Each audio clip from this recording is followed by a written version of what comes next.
Okay, good morning. It is Wendy Hardnack at Hardnack Farms, and it is Thursday morning. My allergies are bothering me pretty bad. Looks like it's going to rain. We got some thunder coming. I have a precision seeder, but I could not find the little templates, so I could do this really quick. So, I'm going to be planting this field pea cover crop seeds right in this area right here. Because as you can see, that is Bermuda.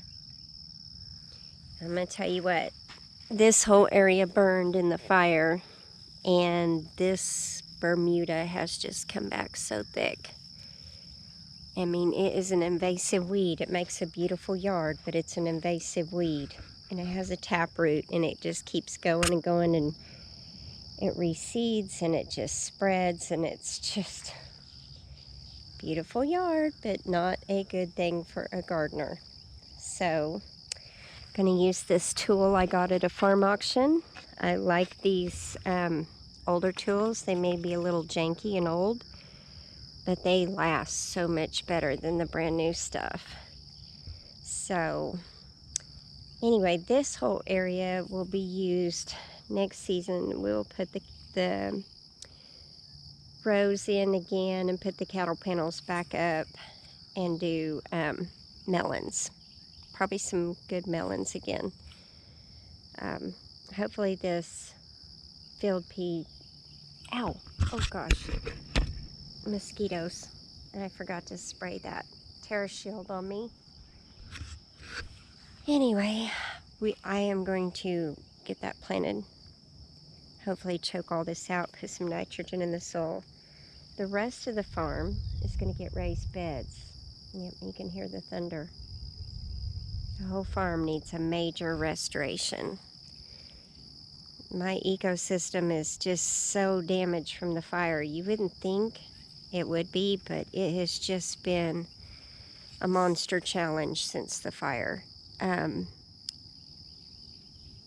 Just to give y'all an idea, if you go back in my personal Facebook, I think that was before I did the farm Facebook, I had 100 and something loads of wood chips. The local electric company was clearing the limbs around the power lines, so we caught the wood chip trucks, and they needed somewhere to go.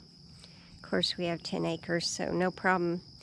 I was going to use it all for my Back to Eden gardening, and they dumped it all.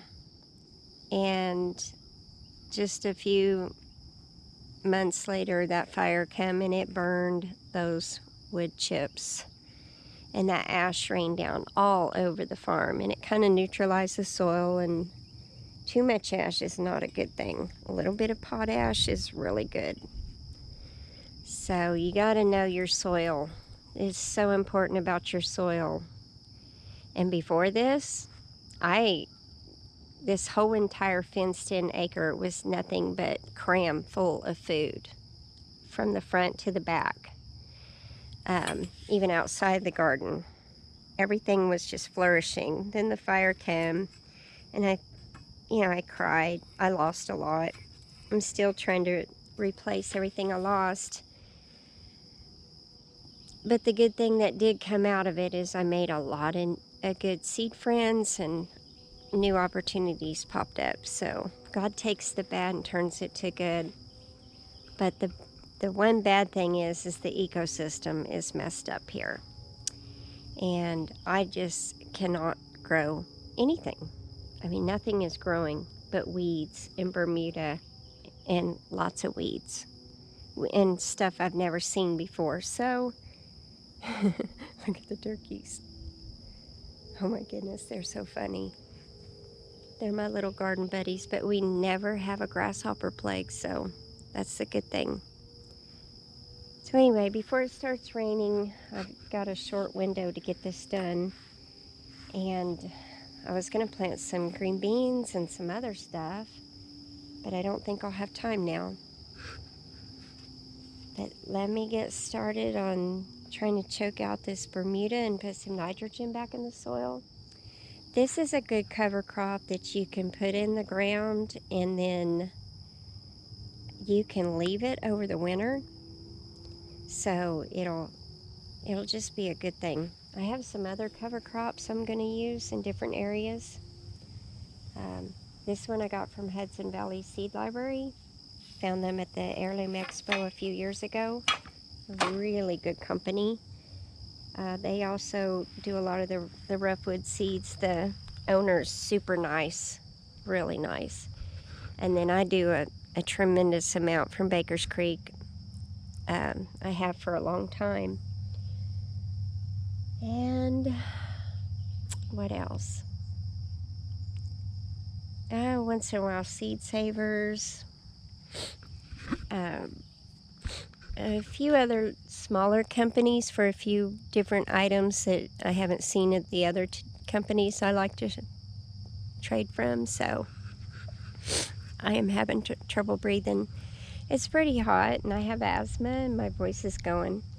And we've had an ozone alert and heat advisory the last 2 days, so my asthma's been off the charts. And I got bit from head to toe. My husband and I went somewhere this weekend and we got chiggers. Ugh. So I have whelps. That's why I have sweats back on, because trying to farm in shorts, no. And I used to come out here in flip-flops, and my husband goes, well, wait till you run into a rattlesnake and you're going to try and run in those flip-flops to get away from it, or it bites you. And I'm like, okay, never mind, flip-flops are not good. So I've learned to give up my flip-flops and wear garden sloggers or little garden shoes of some sort. I've got slogger boots, but I need to get me a pair of the little garden shoes because they can get wet. They're pretty cool. Anyway, a lot of changes to the farm over the winter. We've got some pretty big projects going, and hopefully we will get those wrapped up before the next growing season. So all winter long I will be posting pictures of cleaning up the farm, restoring the farm, and adding nutrients into the soil naturally, and talking about integrated pest management, how not to use chemicals. I am not into chemicals. We are destroying our planet. I'm sorry, it just makes me sick.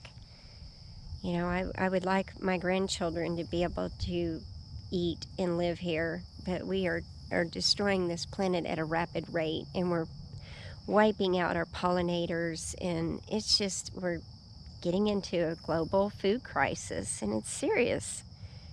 So it's time to go back to before chemicals. Don't use chemicals. I mean, I have been organic before organic was freaking cool. I'm in my 50s. I've been growing for many, many years. Never use chemicals. No fertilizers. You can beat everything naturally. For example, I took some tomato plants my 1 year right after the fire, maybe 2 years. I had a major infestation of tomato pinworms. They were wiping thousands of tomato plants out. And yes, thousands. I grew a lot before this tick disease too. And they gave me a list of organic sprays. On the OMRI list, there is a whole list, a couple pages long, of chemicals you can still spray and be organic. I am not going to use any of that. So I did some research. I sprayed beneficial nematodes in the ground, and let me tell you what, it wiped out those tomato pinworms. Those beneficial nematodes get all kinds of larvae. Ticks, fleas, which we don't have, but we do have some ticks every now and then. And it wipes those out. It wipes out all the junk. So that did really well. The only thing I forgot to do, see those mineral tubs? I planted a whole lot of tomato plants the very next season in the tubs, and I lost all those to the tomato pinworms because I forgot to use that beneficial nematodes. You have to do it in the early morning before a rain in the spring after the last frost. And it's amazing. You can put them in the ground in your orchard. I also use trichogramma wasp, lacewings, ladybugs. You can take care of everything with those. They all work well together. There's a few natural things here. I do see scorpions, which take out pests. We have good snakes. I do not kill them. I love them. I mean, I'm not a snake person, but I know that they have a balance in the ecosystem. All the spiders eat a tremendous amount of bugs. I leave them alone. The only thing I do kill is a black widow. I don't want to get bit, and they're pretty prolific here, so I don't want nothing venomous. I've already dealt with the tick disease. I don't think I can handle anything else. So I do that, but everything else, I leave it alone. And then really, I enjoy the turkeys here. They take care of the bad snakes. The rattlesnakes and the copperheads, the good snakes eat those. So if you wipe out the good snakes, you're going to unbalance the ecosystem, and you're going to have an influx of bad snakes. So you just got to learn how to work with nature. I'm kind of old school, but I want to share these things with people that are new. I know some of you already know this, but a lot of you don't. There's a lot of young farmers that are hitting the YouTube scene trying to learn, and backyard growers. Some of these people are first-year gardeners, so sharing knowledge is just more power for you. And you can learn from people's mistakes. It's just a good thing. And then you can use things at your discretion. Like I'm in Oklahoma, I'm in 7A. Or I guess it's 7A or 7B, I forgot. It depends on which thing you're looking at. But we have a pretty good growing season here. We are very hot and very humid, and in the summer, there are a lot of things that you can grow in full sun that do not do well here in full sun. So put it in the shade or cover it with a tremendous amount of shade cloth. Like blueberries, I have to grow those in the shade. Strawberries cook in the sun. I don't care how much you try to protect it, they cook. I did the mulch, everything. The blueberries even cooked under shade cloth. So I just plant those back there in the back of the farm in the shade. They do really well. There's just all kinds of things. You just need to learn how to grow in your area. Your county extension people are great in each of your states. So hit them up because they know what's best in your area.